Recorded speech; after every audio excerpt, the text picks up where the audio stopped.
My mother-in-law called my husband's ex her true daughter-in-law and invited her to every family event. So I made the entire family exclude her permanently.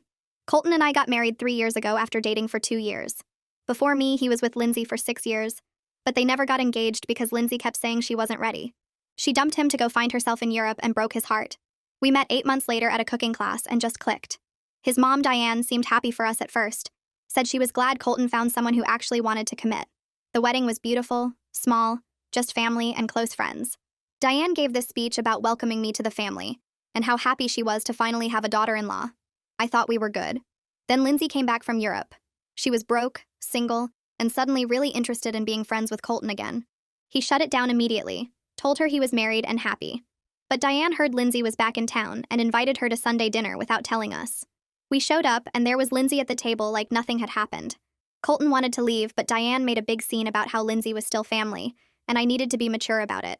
I tried to be cool, but Lindsay spent the whole dinner talking about inside jokes with Diane and old memories. Diane ate it up, laughing about things they did together, how Lindsay helped redecorate her kitchen, how they went to wine tastings every month. After that, Lindsay was at every family event. Diane would invite her and not tell us until we arrived. Easter, Memorial Day, 4th of July, there was Lindsay. Diane would introduce her to people as Colton's ex, who was like a daughter to her. She'd introduce me as Colton's wife, nothing else. No warmth, no relationship to her, just Colton's wife like I was some random addition. The real problem started at Diane's birthday party. She had this whole photo display of family memories, and half the pictures were of Lindsay and Colton from when they dated. Our wedding photo was nowhere. When Colton asked about it, Diane said she must have forgotten to put it up. But there were 3 pictures of Lindsay from just last month at their wine tasting. Then Diane had Lindsay stand next to her for the birthday toast and called her the daughter she never had. I was standing right there, her actual daughter-in-law, holding the cake I'd made from scratch. The worst moment was at Thanksgiving. Diane's sister was visiting from Texas, and Diane introduced everyone. She got to Lindsay and said, "This is my true daughter-in-law, the one who should have married Colton," then pointed at me and said, "This is his current wife." His aunt looked confused and asked if Colton had been married twice. Diane said no, just once, unfortunately. Lindsay actually laughed. Colton lost it and we left. But Diane called him crying, saying he was choosing me over his mother, that Lindsay understood family values and I was turning him against everyone. She actually said Lindsay would have never let him leave a family holiday. Colton told her to stop, but Diane kept going. She started planning family photos and only inviting Lindsay. She'd post them online, talking about her beautiful family. She threw Lindsay a birthday party and called it a celebration for her daughter. When I got pregnant, Diane's first response was to ask if we were sure we wanted kids since our marriage probably wouldn't last like Colton and Lindsay's relationship did. That's when I decided Diane wanted Lindsay as family so bad, she could have her. First, I started being the perfect daughter-in-law, but only to everyone except Diane. I helped Colton's dad with his garden, brought him lunch at work, and remembered his medications. I became best friends with Diane's sister, calling her weekly, sending her grandkids birthday gifts Diane forgot about. I helped Diane's elderly mother with grocery shopping and doctor appointments. Everyone started noticing how involved I was, while Diane was always busy with Lindsay. Then I started scheduling things.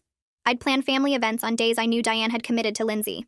Colton's dad's birthday dinner, she missed it because Lindsay had concert tickets. The grandkids' school play, she wasn't there because Lindsay needed help moving. Family reunion, Diane didn't show because Lindsay had a crisis about some guy. Each time, I'd make sure everyone knew why Diane wasn't there. People started asking why Diane prioritized her son's ex over her actual family. The masterstroke was Christmas. I organized the entire family Christmas at our house, invited everyone from Diane's side, Colton's dad's side, and cousins from 3 states. Told them all Diane was co-hosting with me. Then I told Diane the wrong date, and I told her it was the 26th when it was actually the 23rd. She believed it because she was distracted planning Lindsay's Christmas Eve party. Christmas came, and 30 people showed up. Everyone was asking where Diane was. I acted confused, said she'd been so involved with Lindsay lately that she must have mixed up dates. Colton's dad confirmed Diane was at Lindsay's. The whole family was talking about how Diane chose Lindsay over her own family at Christmas. When Diane showed up 3 days later for what she thought was Christmas dinner, everyone was gone. She saw the dishes, the decorations, the family photo we'd taken without her. She realized what had happened and started screaming that I'd tricked her. I stood in our doorway watching her face turn red, the family photo crumpling in her grip. Colton moved closer to me, his hand finding mine, and I could feel how tired he was from months of this. She kept yelling about betrayal and manipulation, saying I'd turned her own family against her. The photo was from Christmas, all 30 people smiling without her, and she couldn't stop staring at it. She demanded to know how I could do something so cruel to her. I didn't say anything because I knew whatever I said would make it worse. She was shaking, actually shaking with anger, and kept asking the same question over and over like I owed her an explanation. Colton squeezed my hand and stepped forward. He told his mother she made her choice when she picked Lindsay over everyone else at Christmas. His voice stayed calm and even, which seemed to make her angrier. He explained that we invited her to the right date, that she got the same invitation as everyone else. He said she chose to believe Lindsay's party was more important than her own family's Christmas. She tried to interrupt, but he kept talking, listing all the times she'd picked Lindsay over family events. His dad's birthday, the grandkids' school play, the family reunion. She'd missed everything because Lindsay needed something. She turned on him fast, pointing her finger in his face. She told him I'd poisoned him against her, that the old Colton would never choose a wife over his mother. She said he used to understand family loyalty before I came along. She kept going, saying Lindsay would never have let this happen, that Lindsay understood what family meant. I stayed quiet and watched her dig herself deeper. Colton's jaw was tight, but he didn't yell back. She noticed I wasn't saying anything and turned to me, asking why I was just standing there. I shrugged and told her I had nothing to add. That made her even madder. She started pacing on our porch, talking about how she'd welcomed me into the family, and this was how I repaid her. Within 2 hours, 3 family members had texted me asking what was going on because they'd heard her screaming from inside their cars when they drove past. My phone rang 2 days later while I was making lunch. Wayne's name showed up and I almost didn't answer because I figured he was calling to defend her. I picked up anyway, and he asked if we could meet for coffee without telling his wife. He said he needed to talk to me about everything that happened. I agreed to meet him at a diner across town where nobody from the family would see us. He sounded different on the phone, tired and sad instead of his usual cheerful self. He admitted he'd been watching this situation develop for months and felt terrible about staying silent. I told him I'd be there in an hour. The diner was one of those old places with red booths and a long counter. Wayne was already sitting in the back corner when I arrived. He stood up when he saw me and gave me an awkward hug. We ordered coffee and he started talking before the waitress even walked away. He told me his wife had been obsessed with Lindsay since before Colton and I got married. He said she took the breakup harder than Colton did, that she cried for weeks when Lindsay left for Europe. He explained that his wife saw Lindsay as the daughter she never had, someone who understood her in a way her own kids didn't. I listened and drank my coffee while he kept going. He said he tried to talk to her about it multiple times, but she wouldn't listen. She'd tell him he didn't understand women's friendships, that her relationship with Lindsay was special. Wayne looked down at his coffee cup and said his mother-in-law had been asking him why his wife never visits anymore. He said Isabella called him last week wondering if she'd done something wrong. He was running out of excuses to give her. He wanted to support his son's marriage but didn't know how to handle his wife's behavior without making everything worse. He asked me what he should do. I stirred sugar into my coffee and thought about it for a minute. His wife had put him in an impossible position and he knew it. I told him he should start making his own decisions about family events instead of just following his wife's lead. I said he didn't need her permission to see his grandkids or have dinner with his son. He looked relieved when I said it, like he'd been waiting for someone to give him permission. He admitted he'd been wanting to spend more time with the grandkids anyway, but his wife always had plans with Lindsay on those days. He said he missed half of his grandson's baseball season because she scheduled wine tastings during the games. I told him the grandkids would love to see him more and that Colton needed his support right now. He nodded and said he'd start coming over for dinner once a week. He asked if that would be okay, and I told him he was welcome anytime. My phone rang the next week while I was folding laundry. Haley's name popped up and I answered on the second ring. She said half the family was talking about what happened at Christmas and asking her what was really going on. She wanted to know the truth, because people were giving her different versions of events. I invited her over that afternoon, and she showed up with cookies from the bakery down the street. We sat at my kitchen table and I explained everything. I told her about Lindsay showing up at Sunday dinner without warning, about the birthday party with no wedding photo, about Thanksgiving when her sister called Lindsay the true daughter-in-law. I showed her the texts and the social media posts. Haley's face changed as I talked, going from confused to shocked to angry. She put down her coffee and admitted she thought I was making things out to be bigger than they were before. She said seeing her sister miss Christmas for Lindsay's party made everything click into place. She apologized for not taking my concerns seriously earlier and asked how she could help fix the family damage. Her voice got quiet when she talked about how her sister used to be different, how she used to show up for family before Lindsay came back. She said she didn't recognize her sister anymore. I told her it wasn't her fault that her sister made bad choices. I explained to Haley that I wasn't trying to keep her sister away from family. I said I just needed her to understand that being family means showing up for family, not picking an ex-girlfriend over your own relatives. Haley agreed and said she'd been thinking the same thing but didn't know how to say it. She suggested we plan a family gathering for their mother's birthday that her sister couldn't dismiss as easily. She said Isabella's birthday was coming up in 3 weeks, and it would be the perfect chance to show her sister what she was missing. I liked the idea, and we started making plans right there at my kitchen table. Haley pulled out her phone and started a list of people to invite. She said we'd make it special for their mother and maybe her sister would finally see what mattered. 2 weeks passed and Colton's phone started ringing more often. His brother called first on a Tuesday evening while we were making dinner. I watched Colton step outside to take the call and stayed in the kitchen chopping vegetables. He came back 20 minutes later looking tired and sat down at the table without saying anything. His sister texted him the next day asking if they could talk. I handed him his phone when it buzzed and told him to handle it however he needed to. He went into our bedroom and closed the door. I heard his voice through the walls but couldn't make out the words.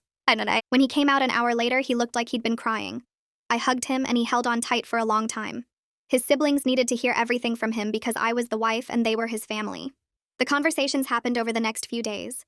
Colton talked to his brother again on Thursday morning before work. He called his sister back that night after dinner. I stayed in the living room while he paced around the kitchen explaining years of Sunday dinners and birthday parties and holidays with Lindsay at every single one. He told them about the photo display at Diane's birthday with no wedding picture of us. He explained the Thanksgiving introduction, where their mother called Lindsay the true daughter-in-law right in front of me. His voice got louder when he talked about our pregnancy announcement and how Diane asked if we were sure we wanted kids since our marriage probably wouldn't last. I heard him say Lindsay's name over and over. I heard him say his mother chose his ex over his actual wife at Christmas. When he finished talking to his sister, he came into the living room and collapsed on the couch next to me.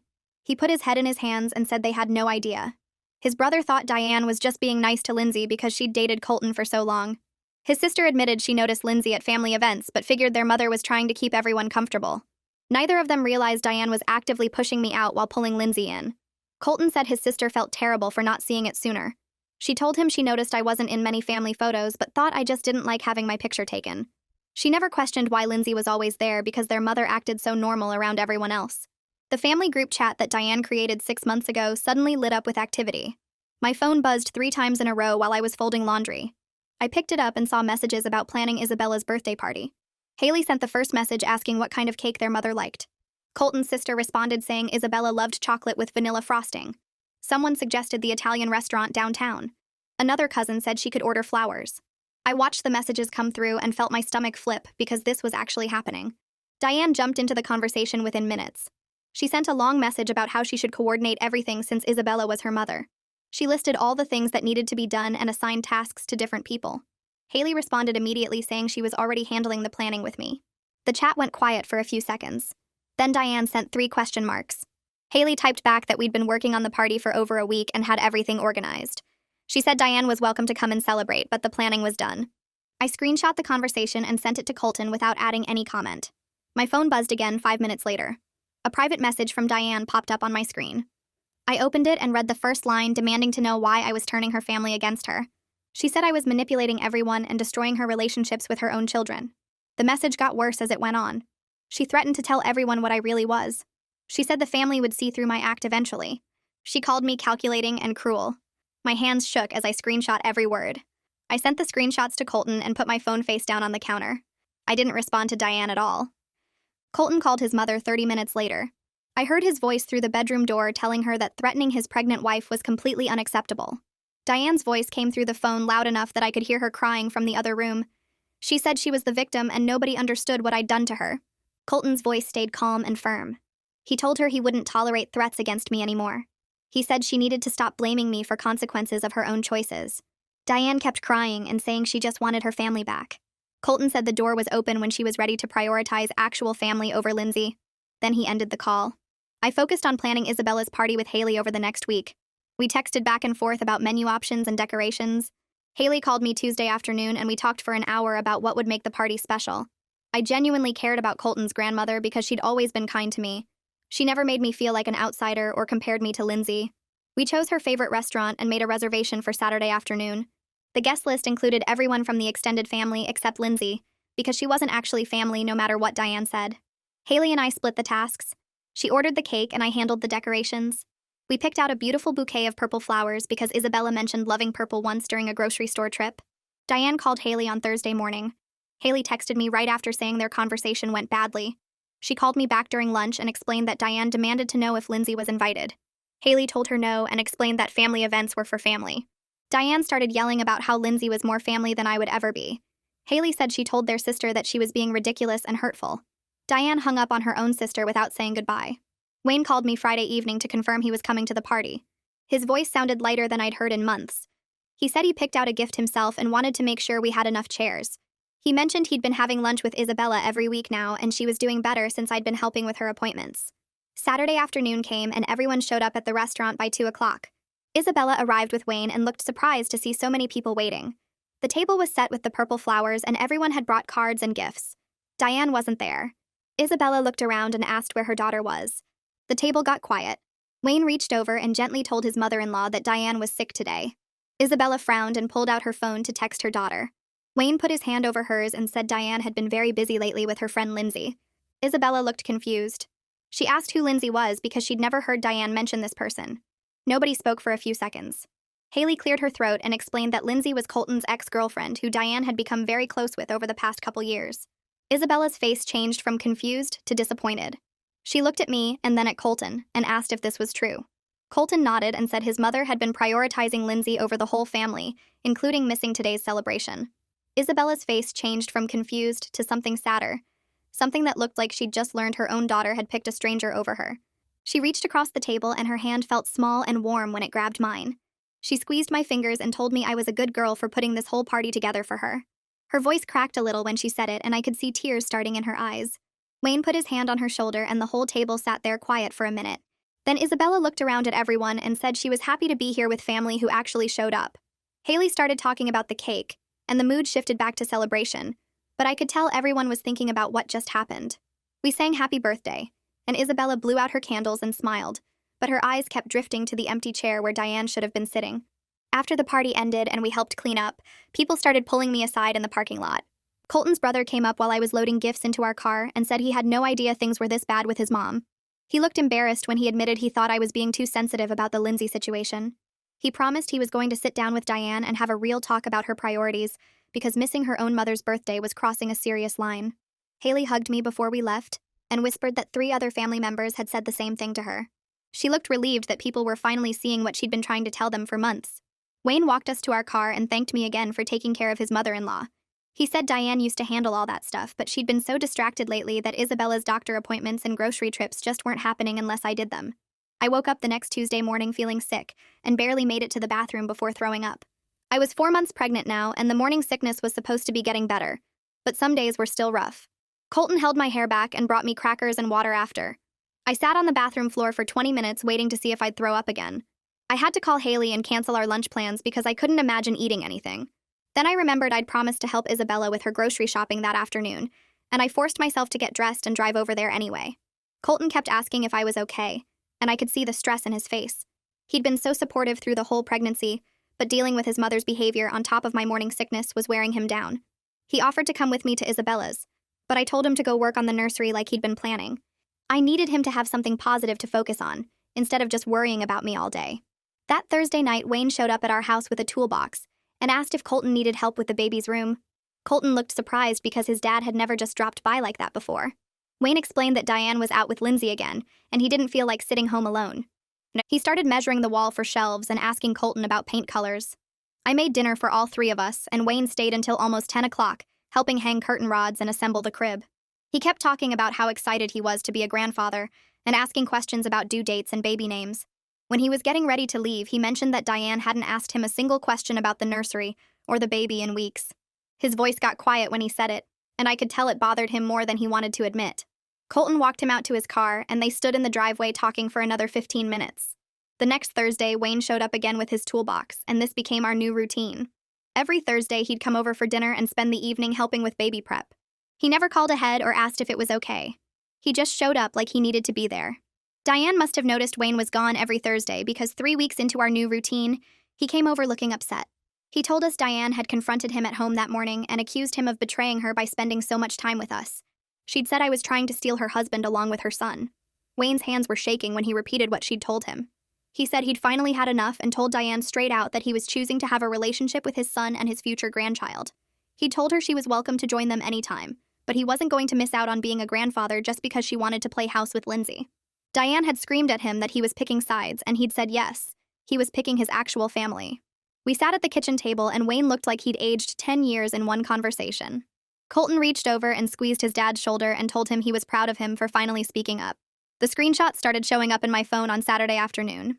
First one from Haley, then one from Colton's sister, then one from his brother. Lindsay had posted a whole photo album on social media from another wine tasting with Diane. The captions were all about found family and chosen mothers and the special bond between women who truly understand each other. There were pictures of them holding wine glasses and laughing. Pictures of them with their arms around each other. One picture had a caption about how blood doesn't make you family, love does. Haley's text asked if I'd seen this garbage. Colton's sister wanted to know if his mom had lost her mind. His brother sent 3 question marks and nothing else. I looked at the photos and felt nothing except tired. I was too pregnant and too sick and too focused on actual important things to care about Diane's social media drama. I didn't respond to any of the screenshots people sent me. I put my phone on silent and spent the afternoon organizing baby clothes that people had given us. Colton came in and found me folding tiny onesies and asked if I'd seen what his mom posted. I told him yes and that I didn't care anymore. He looked relieved that I wasn't upset, and then he grabbed his phone and started blocking Lindsay on every platform he could think of. He blocked her on everything, and then he called his mother. I could hear him from the nursery telling Diane that she needed to stop discussing his marriage with his ex-girlfriend. His voice was calm but firm, and he wasn't asking. He was telling her. He said if she wanted to have any relationship with him or his child, then Lindsay's name needed to stop coming out of her mouth when she talked about his family. Diane must have said something back because Colton's jaw got tight and he repeated himself slower. Then he hung up. Colton came into the nursery and sat down on the floor next to me. He looked exhausted and hurt in a way that made my chest ache. He told me his mother had refused everything he'd asked for.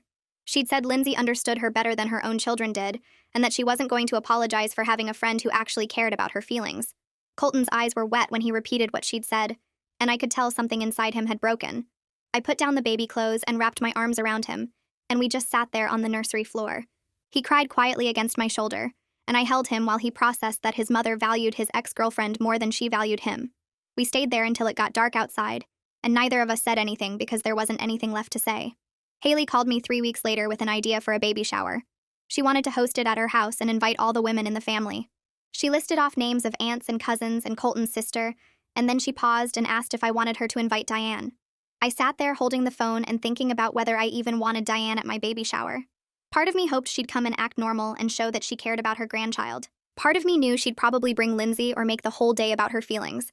I told Haley to invite her because it felt wrong not to, even though I was already preparing myself for disappointment. Haley said she'd send the invitation, and we'd see what happened. I spent the next 2 weeks trying not to think about whether Diane would show up, or whether she'd bring Lindsay as her +1. Colton kept telling me not to stress about it, but I couldn't help imagining different scenarios of how the day might go wrong. The baby shower happened on a Sunday afternoon at Haley's house, and I got there early to help set up decorations. Women started arriving around 1 o'clock, and the house filled up with Colton's aunts and cousins and family friends. Colton's sister brought a huge gift bag and hugged me tight. Wayne's sister came and brought homemade cookies. Isabella arrived with Haley and immediately started asking where the mom-to-be was sitting. By 2 o'clock, the living room was packed with women laughing and eating cake and playing baby shower games. Diane wasn't there. I kept watching the door thinking maybe she was just running late, but 3 o'clock came and went, and her chair stayed empty. Haley checked her phone and showed me that Diane had read the invitation 2 weeks ago, but never responded. At 4 o'clock, someone asked out loud where Diane was, and the whole room got quiet. Haley said she'd invited her, but Diane must have been too busy. Colton's sister made a disgusted sound and said their mother was probably out with Lindsay. The other women started talking openly about how strange it was that Diane kept missing family events. Someone mentioned Christmas, and someone else brought up Isabella's birthday. I sat there opening gifts while the women in Colton's family criticized his mother's absence, and defended me without me having to say a single word. A generic gift card showed up in our mailbox 3 days later with no note, just Diane's name on the return address. The week after the baby shower, Colton's sister showed up at our house unannounced. She asked if we could talk privately, and I led her to the back porch while Colton stayed inside. She sat down and wouldn't look at me for a full minute before she started apologizing. She said she hadn't seen how bad things were with their mother until Christmas happened, and the whole family started talking. She admitted Diane had always been controlling about family stuff, but this situation with Lindsay showed something darker that she'd been ignoring. She told me about times growing up when Diane would pit the kids against each other or punish them by withdrawing affection for weeks. She said she thought their mom had gotten better with age, but watching her choose Lindsay over her own grandchild made her realize the problem never went away. I didn't know what to say, so I just listened while she cried and apologized for not standing up for me sooner. She hugged me before she left and said I was good for Colton and good for the family even if Diane couldn't see it. 2 days later, I got an email from Diane that was 3 pages long. She explained that she wouldn't be coming to family events anymore because the family had clearly chosen me over her. She wrote that I'd manipulated everyone with my fake kindness and destroyed her relationship with her children. She said I'd turned her own mother against her and poisoned her husband's mind. She claimed Lindsay was the only person who truly understood family loyalty, and everyone else had abandoned her. The email went on about how she'd given her whole life to her family, and this was how they repaid her. She said she hoped I was happy now that I'd won and taken everything from her. I read it twice and then forwarded it to Colton without responding. Colton spent an hour writing his response and showed it to me before he sent it. He'd made a detailed list of every family event Diane had missed because of Lindsay over the past year. He included the dates and what Lindsay's excuse was each time. He listed every hurtful thing Diane had said about our marriage starting from when we got engaged. He wrote about the Thanksgiving introduction and the Christmas photo incident and her reaction to my pregnancy. He ended by saying the door was open when she was ready to prioritize actual family over her obsession with his ex-girlfriend. He said he loved her, but he wouldn't let her hurt his wife and child anymore. I watched him hit send and saw his hands shaking. Wayne came over 3 days later and asked to speak with us privately. We sat in the living room and he looked older than I'd ever seen him. He told us he'd been sleeping in the guest room for 2 months because he couldn't stand watching Diane choose Lindsay over their grandchild. He said he'd tried talking to her about it, but she accused him of betraying her too. He was considering a separation if things didn't change soon because he couldn't live with someone who cared more about her son's ex than her own family. He cried when he said it, and Colton hugged him for a long time. Wayne asked if he could come over for dinner once a week and help set up the nursery. He said he didn't want to miss his grandchild's life because his wife had lost her mind. I was 6 months pregnant when my phone rang at 2 in the morning. It was Isabella calling from her bedroom saying she couldn't breathe right and her chest hurt. I asked if she'd called Diane, but she said Diane's phone went straight to voicemail. I told her I was coming to get her and woke up Colton. He wanted to drive, but I was already dressed and moving. I got to Isabella's house in 15 minutes and found her sitting on her bed in her nightgown looking scared. I helped her get dressed and walked her to the car. She kept apologizing for bothering me, and I kept telling her to save her breath. The emergency room was nearly empty at that hour. I got Isabella checked in and stayed with her while they ran tests and asked questions. The doctors were worried about her heart and wanted to admit her overnight for observation. I sat in her room while they hooked her up to monitors and brought her medication. She held my hand and told me I was a good girl. Wayne arrived after his shift ended at 6 in the morning. He came straight from work, still wearing his uniform, and hugged me with tears running down his face. He thanked me for being there for his mother-in-law when his wife couldn't be bothered to answer her phone. I left them alone and went home to sleep for a few hours. Haley called Diane 6 times that morning to tell her their mother was in the hospital. Diane didn't answer any of the calls. Haley left voicemails and sent text messages explaining that Isabella had a medical emergency. Diane finally responded 12 hours later saying she was at a spa weekend with Lindsay and her phone had been off. She asked what happened like it wasn't urgent anymore. Haley told me about the conversation, and I could hear the anger in her voice. She said their mother had chosen a spa day over knowing whether her own mother was dying. Isabella stayed in the hospital for 2 days while they ran more tests. Her heart was fine, but she had a bad infection that needed treatment. She recovered quickly with antibiotics, but Haley told me privately that Isabella was hurt. Diane couldn't be bothered to check her phone for an entire weekend. The family group chat exploded with people asking why Diane hadn't come to the hospital. Colton's brother posted that their mother had been at a spa with Lindsay instead of checking on her own mother. The family dynamics shifted right there in that chat. Even people who'd defended Diane before started questioning her priorities. Diane showed up at our house 4 days later without calling first. I answered the door 7 months pregnant, and she pushed past me demanding to know why nobody told her about Isabella's emergency. Colton came down the stairs holding his phone and showed her the call logs. Haley had called 6 times. Wayne had called 4 times. Colton had called twice. All the calls went to voicemail or weren't answered. Diane's face went red and she started yelling that we should have tried harder to reach her. Colton pulled up her text messages showing she'd read Haley's messages about the hospital within an hour, but didn't respond for 12 hours. I stood in our doorway with my hand on my pregnant belly, watching my mother-in-law try to blame everyone else for her own choices. She kept saying we didn't understand how important her friendship with Lindsay was and how much stress she'd been under. Colton's voice stayed calm when he told her she needed to leave. He said she couldn't come back until she was ready to apologize and change her behavior. Diane looked at me like I'd orchestrated the whole thing. She called me a manipulative witch and said I'd destroyed her family. Colton stepped between us and told his mother to get out of our house. She left crying and I locked the door behind her. I watched Colton close the door after his mother left, and the silence in our house felt heavy. He turned to me with exhaustion written all over his face and pulled me close without saying anything. My pregnant belly pressed against him and I felt him take a shaky breath. The next morning, my phone lit up with notifications from the family group chat. Diane had sent a long message claiming I'd stolen her son and turned the entire family against her. She wrote about how she'd always welcomed me, but I couldn't accept that Lindsay was important to Colton's past. Most people didn't respond at all, but a few relatives started asking questions. Colton's cousin asked why Diane kept missing family events if she cared so much about staying connected. Haley posted that their mother had been at a spa with Lindsay instead of checking on Isabella in the hospital. Wayne's sister pointed out that Diane chose Lindsay's party over Christmas with 30 family members.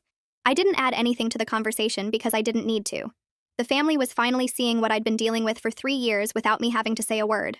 3 days later, Wayne showed up at our door with his truck full of boxes. He looked tired but determined when he told us he'd gotten an apartment 15 minutes away. Colton helped him unload while I made coffee and tried not to look too interested in their conversation. Wayne explained he wasn't filing for divorce yet, but he needed space from Diane's obsession with Lindsay. He said he couldn't watch his wife choose someone else over their own grandchild anymore. I handed him his coffee and he thanked me for being patient with his family's mess. Wayne started coming over for dinner twice a week after that, always bringing something for the baby's room or helping Colton with house projects. He seemed lighter without Diane's constant drama pulling him down.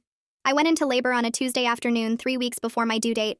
The contractions started while I was folding baby clothes in the nursery, and I knew immediately this was real. Colton drove me to the hospital with his hands gripping the steering wheel and his phone connected to his dad on speaker. Wayne said he'd be there in 30 minutes and would call everyone else. The hospital room smelled like antiseptic and the lights were too bright, but I focused on breathing through each contraction. Wayne arrived first, still wearing his work clothes, and kissed my forehead before stepping back to let the nurses work. Haley and Reed showed up an hour later with bags of snacks and worried faces. Colton's brother drove 3 hours from the city, and his sister flew in from 2 states away. The waiting room filled with family members who dropped everything to be there for us. Diane didn't come even though Wayne called her directly from the hospital hallway. I heard him on the phone explaining that I was in labor and the baby was coming early. His voice got sharper when she apparently asked if it was really necessary for her to drive all the way there today. He hung up and came back into the room looking angry and sad at the same time. Hours later, Colton's phone buzzed with a text from his mother saying congratulations, but she didn't want to intrude since the family had made it clear she wasn't welcome. He showed me the message between contractions, and I saw the hurt flash across his face before he put the phone away. The labor was long and hard, but every time I looked up, there was someone who actually cared holding my hand or bringing me ice chips. Our daughter arrived just after midnight, tiny and perfect with a full head of dark hair. The doctor placed her on my chest and I couldn't breathe for a second because she was so beautiful. Colton cut the cord with tears running down his face, and then everyone was crying and laughing at the same time. The nurses cleaned her up and checked all her measurements while I tried to process that I was actually a mother now. Wayne held his granddaughter with his whole body shaking and tears streaming down his face. I watched Colton take photos of his dad meeting the baby and felt grateful that at least one grandparent showed up when it mattered. Haley took a million pictures and Reed kept saying she looked just like Colton did as a baby. The hospital room stayed full of family until the nurses finally kicked everyone out so I could rest. We brought the baby home 3 days later to a house full of gifts and flowers from family members. I was exhausted and sore but happy to be in my own bed. Colton barely slept those first few nights, always jumping up to check on the baby or bring her to me for feeding. Wayne came by every morning before work just to hold his granddaughter for 20 minutes. On the 3rd day home, I was sitting in the nursery feeding the baby when the doorbell rang. Colton went to answer it, and I heard Diane's voice in the hallway asking if she could come in. My whole body tensed up, but I stayed where I was with the baby latched on. Colton came upstairs with an envelope in his hand, and Diane following behind him. She was alone without Lindsay for the first time in forever and carrying bags of baby gifts. She asked if she could meet her granddaughter, and I saw real nervousness in her face. Colton sat down next to me and opened the letter while I kept feeding the baby. The apology letter talked a lot about how hurt Diane felt when the family were excluded her, and how she didn't understand why everyone turned against her. She wrote about missing Christmas and the birth because she felt unwelcome, not because she didn't care. There was barely anything about how her actions hurt us, or why she'd chosen Lindsay over her own family for so long. Colton finished reading and looked at his mother standing in the doorway of our nursery. He told her she could come in for 30 minutes, but this didn't fix everything that happened. Diane moved slowly into the room and sat in the rocking chair across from us. I finished feeding the baby and handed her to Colton so he could burp her. Then he carefully placed his daughter in his mother's arms, and Diane started crying immediately. She looked down at the baby and said she'd missed so much because she was stubborn and foolish. Her voice broke when she talked about not being at the hospital and not meeting her granddaughter right away. I watched carefully as she promised to do better and put family first from now on. The baby made little sounds, and Diane's face softened in a way I hadn't seen in years. After 30 minutes, Colton took the baby back and walked his mother to the door. She hugged him and left without arguing about the time limit. The next 2 months were busy with night feedings and diaper changes and learning how to be parents. Diane started showing up to family events without Lindsay, and nobody mentioned the change out loud. She came to Sunday dinners at Wayne's new apartment and helped Haley plan Isabella's birthday celebration. I watched her apologize to Isabella for missing so much time together and saw her grandmother hug her with forgiveness. She apologized to Haley for choosing Lindsay over their relationship as sisters. One afternoon, she came over while Colton was at work and asked if we could talk. She sat at my kitchen table and apologized for how she treated our marriage from the beginning. She admitted she'd been wrong about everything, and she understood if I couldn't forgive her right away. I didn't say much because I needed to see if her actions matched her words this time. I don't know. Wayne told us one evening that he'd agreed to try marriage counseling with Diane. They'd been meeting with someone twice a week, and he was slowly spending more time back at their house. He pulled Colton aside privately and explained that Diane had finally ended her friendship with Lindsay after realizing what it cost her. Apparently, Lindsay had gotten angry when Diane said she needed to focus on her real family, and they hadn't spoken in weeks. Wayne said the counselor was helping Diane understand why she'd gotten so attached to Lindsay in the first place. Something about wanting the daughter she never had, and projecting that onto someone who didn't actually want to be part of the family. I listened from the other room while holding the baby and felt cautiously hopeful that maybe things could actually get better now. Diane started showing up on Tuesdays and Thursdays to help with the baby. She'd arrive around 10 in the morning with coffee for me, and this careful smile that didn't quite reach her eyes yet. The first few visits were awkward because we both knew what had happened, and neither of us wanted to pretend it didn't matter. She'd hold the baby while I showered or folded laundry, and she actually asked questions about feeding schedules instead of telling me what I should be doing. When the baby cried, Diane would hand her back to me instead of trying to take over like she knew better. I watched her closely during those early weeks, looking for signs that this was temporary or fake. She brought meals she'd cooked herself, remembered that I couldn't eat dairy while nursing, and never once mentioned Lindsay's name. Colton would come home from work and find his mother reading to the baby in the nursery, and I could see him trying to figure out if this change was real too. We didn't talk about the past directly because that felt too raw, but Diane started apologizing through actions instead of words. She'd text before coming over, she'd leave when I said I needed to rest, and she stopped posting about family stuff on social media entirely. One Thursday afternoon while the baby napped, Diane sat at my kitchen table with her hands wrapped around a mug of tea. She looked tired in a way that seemed deeper than just lack of sleep. She started talking about how she'd watched me fit into the family so easily, how everyone loved me right away, and how that made her feel like she'd failed with Lindsay. Her voice got quiet when she admitted she'd been jealous of how naturally I belonged when Lindsay had always struggled to commit to anything. She said she'd projected all her disappointment about Lindsay onto our marriage because it was easier than admitting she'd invested years in the wrong relationship. The words came out slowly, like she'd been practicing them in therapy, and I could tell this confession cost her something. She looked at me with red eyes and said she was genuinely sorry for making me feel unwelcome in my own family. I didn't know what to say because part of me was still angry and hurt, but another part recognized that this moment mattered. I told her I appreciated the apology, and I needed to see consistent change before I could fully trust her again. She nodded and said she understood, that she'd earned my doubt, and she planned to prove herself through actions. The baby's christening planning started a month later, when Colton and I decided on a date at our church. I was nervous about including Diane in the planning because this felt like a test of whether her changes were real or temporary. She called me one evening and asked if she could help organize the celebration, and I could hear the hope in her voice mixed with fear that I'd say no. I agreed, but set clear boundaries right away about guest lists and planning decisions. I told her that Haley and I were making the final calls on everything, and she could contribute ideas but not take over. Diane agreed immediately without arguing or trying to negotiate for more control.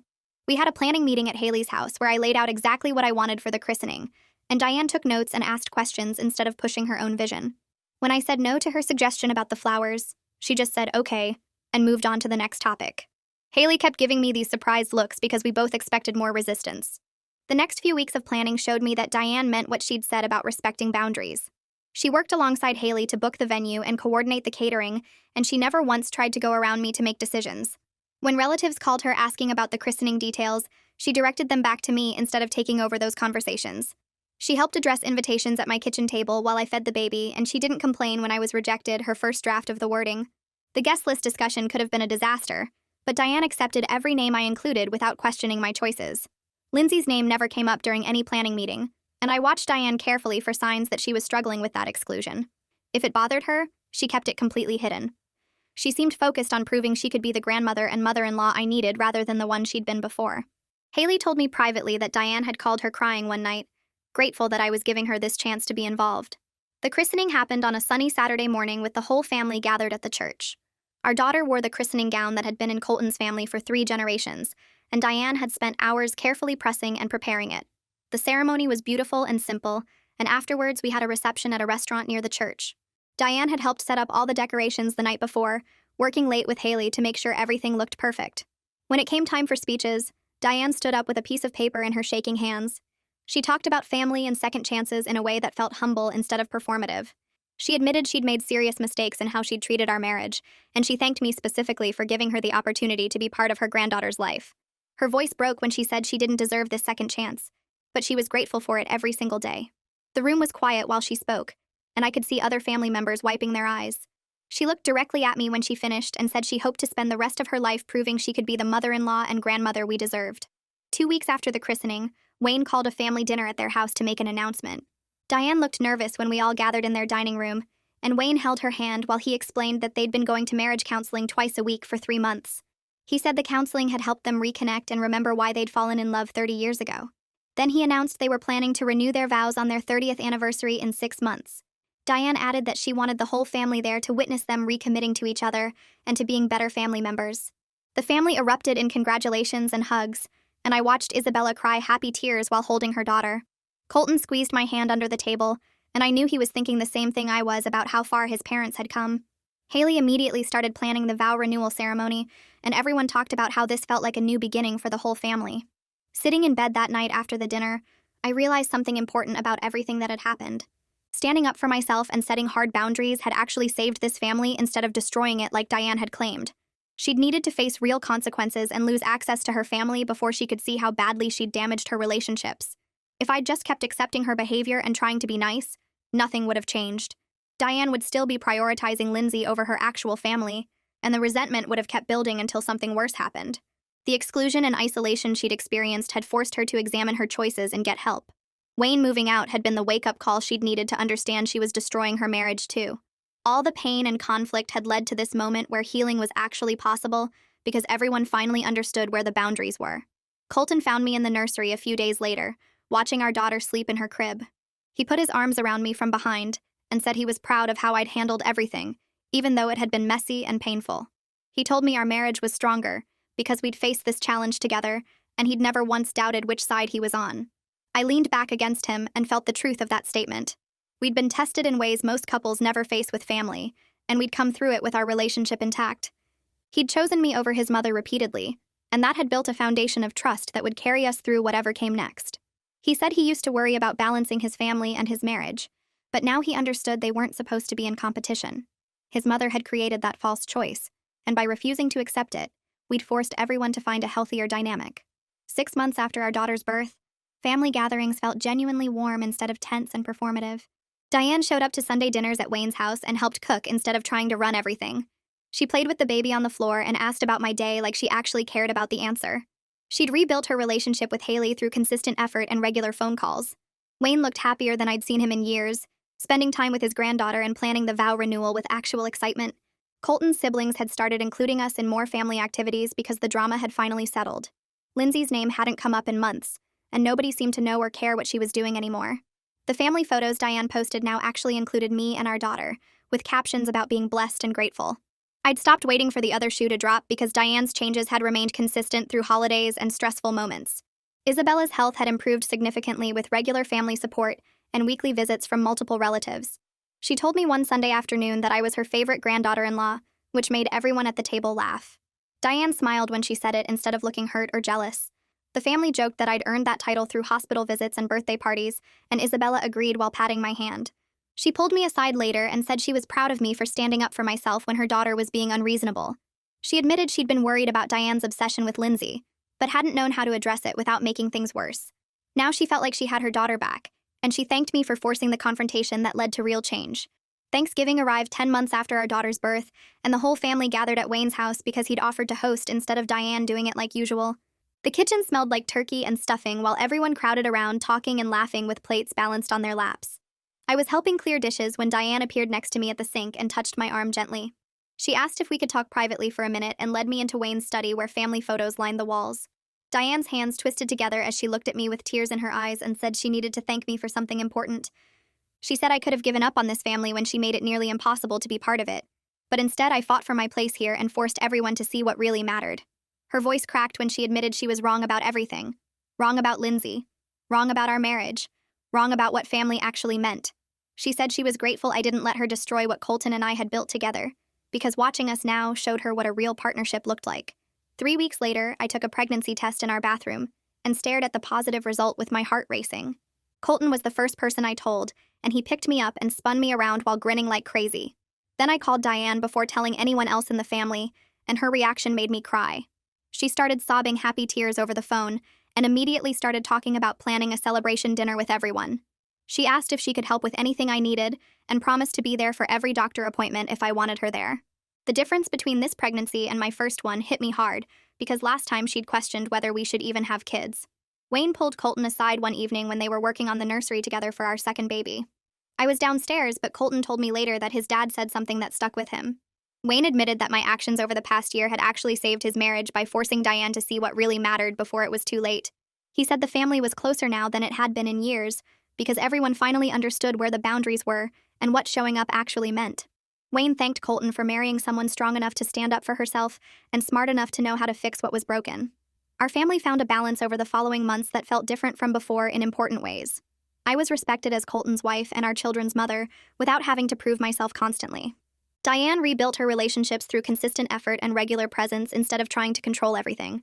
Everyone understood now that showing up mattered more than history or past relationships. Sunday dinners happened at different houses with genuine warmth instead of tension. Diane brought toys for our daughter and asked about my pregnancy symptoms like she actually cared. Wayne looked relaxed and happy when he talked about becoming a grandfather again. The family photos Diane posted online now included all of us with captions that felt real instead of performative. It wasn't perfect because families never are, but it was real and honest. That was better than the fake harmony we had before when everyone pretended not to notice the problems. We'd all learned that sometimes you have to break things completely before you can build them back stronger.